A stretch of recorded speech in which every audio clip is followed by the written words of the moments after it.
বিসমিল্লাহির রহমানির রহিম। আসসালামু আলাইকুম। পাঠ করছিলাম আল বিদায়া ওয়ান নিহায়া গ্রন্থটি লিখেছেন আবুল ফিদা হাফিজ ইবনে কাসির আদ-দামেস্কি রহমতুল্লাহি আলাইহি।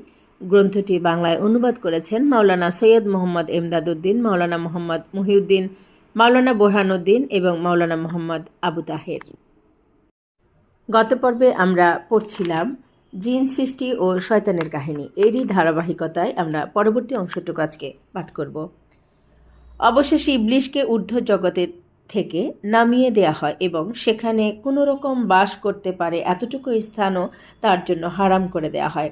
অগত্যা সে অপদস্থ, লাঞ্ছিত, ধিকৃত ও বিতাড়িত অবস্থায় পৃথিবীতে নেমে আসে।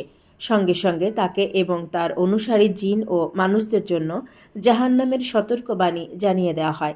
কিন্তু তা সত্ত্বেও সে সকল পথে ও ঘাটিতে আদম সন্তানদেরকে বিভ্রান্ত করার জন্য সর্বশক্তি